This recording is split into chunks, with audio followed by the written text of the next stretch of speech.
প্রশ্নটা এসেছিল, কয়েকটা মাহফিলে করেছি, আজকে আবার প্রশ্ন এসে গিয়েছে মাথায়, ছুড়ে দিলাম আপনাদের। বলেন কেন হুজুর, মলি সাহেব, পীর সাহেব, বক্তা, আলেম ওলামারা ওয়াজ করতে উঠে জোরে বলেন না সুবহানাল্লাহ কেন বলে? প্রশ্নটা ছুড়ে দিলাম, ভাবেন আপনারা। আমার রাসূল কারীম আল্লাহ পাকের দরবার শরীফ আসমানে তাকাচ্ছেন, আল্লাহ বলেন জিবরাইল বলে দাও আমার নবী যে দেখছেন এটা আমি আল্লাহও দেখতে পাচ্ছি। এটা আওয়াজটা জোরে হবে না? একটু দিল খুলে বলে না সুবহানাল্লাহ। যাও বলে দাও। শুধু তাই নয়, আমার আল্লাহ বললেন জিবরাইল আমার নবীকে গিয়ে জানিয়ে দাও, হাবিবকে জানিয়ে দাও, পয়গম্বরকে জানিয়ে দাও, আমার নবী যেন চিন্তা না করে, পেরেশান না হয়, চিন্তিত না হয়। আমি আল্লাহ খুব তাড়াতাড়ি কিবলা পরিবর্তনের মাধ্যম দিয়ে আমি আল্লাহ আমার নবীকে খুশি করিয়ে দেব। আমার নবী নামাজ শেষ করলেন, কমপ্লিট।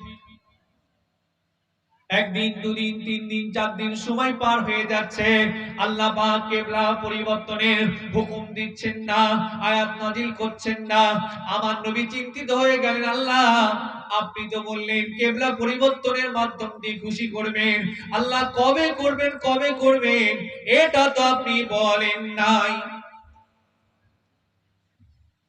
দিন যায় রাত আসে, একদিন আল্লাহ নবী মদিনা শরীফে বানু সালমা এলাকায়, মসজিদে নববী থেকে কিছুটা দূরে বানু সালমা এলাকায় আল্লাহ নবী আসর কিংবা যোহরের নামাজে ইমামতিতে দাঁড়িয়ে গিয়েছেন, বাইতুল মুকাদ্দাসের দিকে মুখ করে পড়ছেন।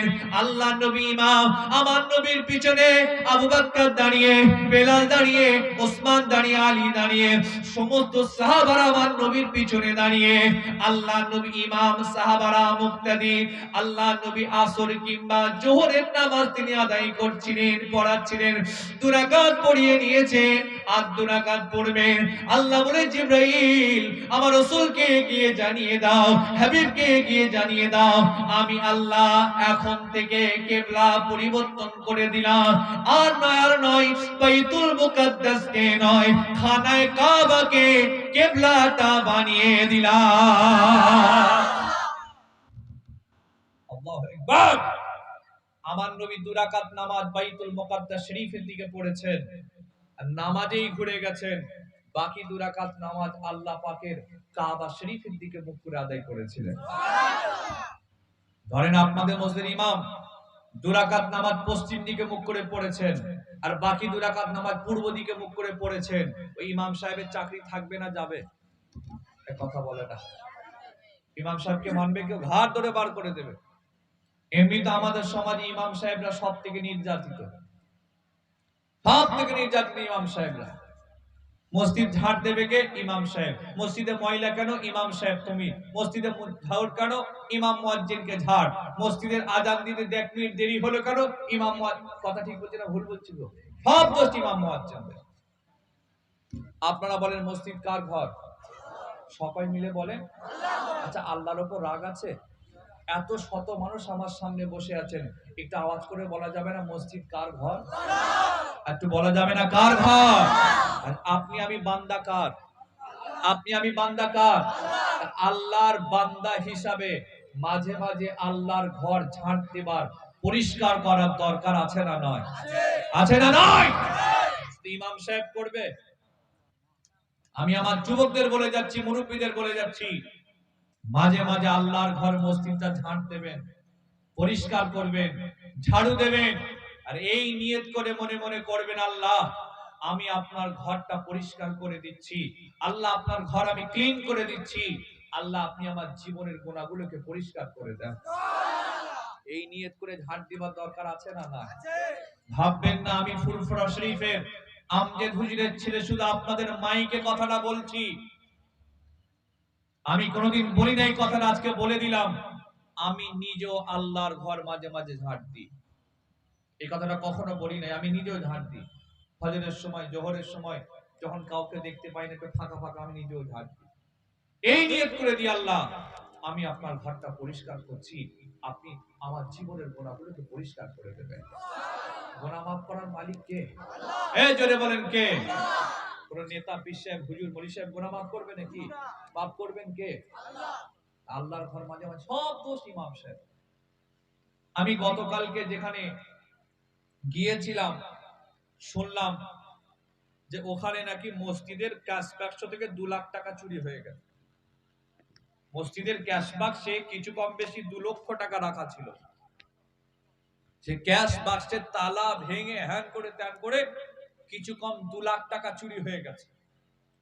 কমিটির সব আশপাশে গ্রামবাসী লোক আমি গিয়েছি শোনাচ্ছে, হুজুর এরকম ব্যাপার ভাইজান কি হবে কি করব, টেনশনে পড়ে গেছি। আল্লাহর কি হুকুম আমার মাথায় এলো, আমি ইমাম সাহেবের মাইনে কত? আল্লাহর কি হুকুম আমার হঠাৎ মাথায় এসে গেল। প্রশ্ন করলাম ইমাম সাহেবের মাইনে কত? সরকারি ভাতা বাদ দেন, গ্রামের এক্সট্রা ইনকাম বাদ দেন, শুধু কমিটির তরফ থেকে আপনারা ক টাকা দেন সেটা বলেন। আপনারা জানেন ক টাকা দেয়? আমাকে বলেছে 1600 টাকা। ক টাকা?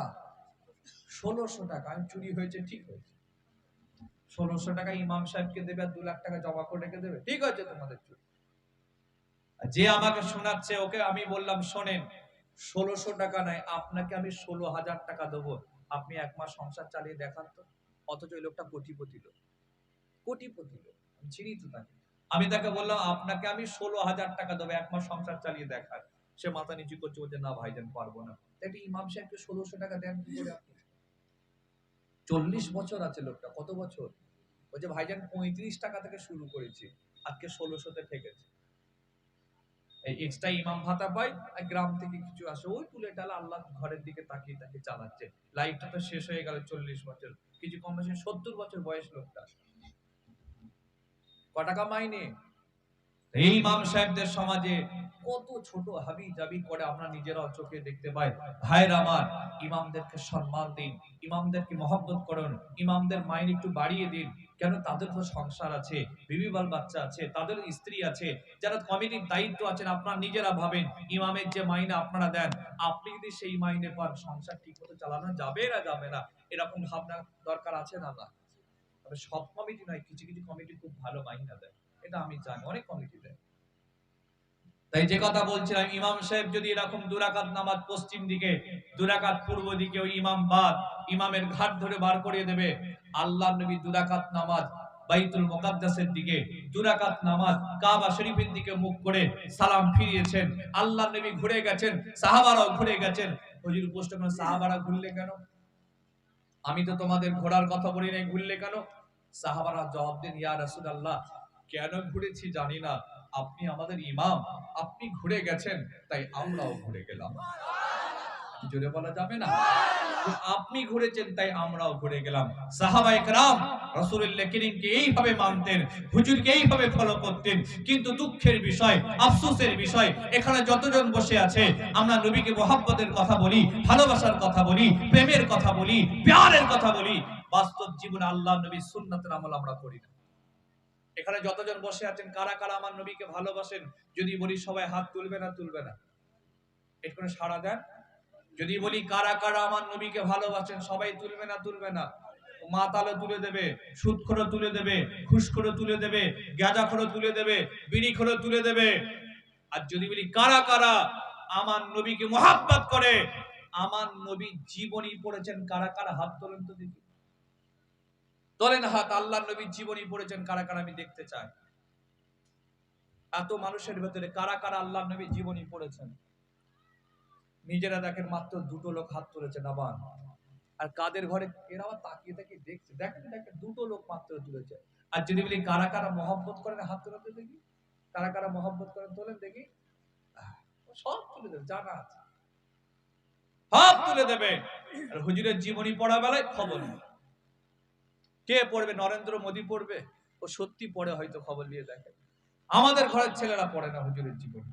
আজ আমি হাম্মাদ আপনাদেরকে বলে যাচ্ছি, আজ আমি সৈয়দ হাম্মাদ বলে যাচ্ছি, যতক্ষণ মাইকে রয়েছে আমার কোনো বক্তব্য নিন আর নাই নিন, আমার কোনো কথা নিন আর নাই নিন, কবুল করেন আর নাই করেন, আমার এই কথাটা নিয়ে আপনারা বাড়ি যান, এই কথাটা নিয়ে চলে যাবেন যে ফুরফুরা শরীফের আমজাদ হুজুরের ছেলে হাম্মাদ ভাই আমাদের বলে গেছে, যে আমার রাসূলের জীবনী পড়বে, আপনারা নিজেরা বলেন সর্বকালের, সর্বযুগের, সর্বসময়ের সর্বশ্রেষ্ঠ মহামানব আমার রাসূলের পাকের জীবনী পড়ার দরকার আছে না নয়? আওয়াজ দিয়ে বলা আছে না নয়?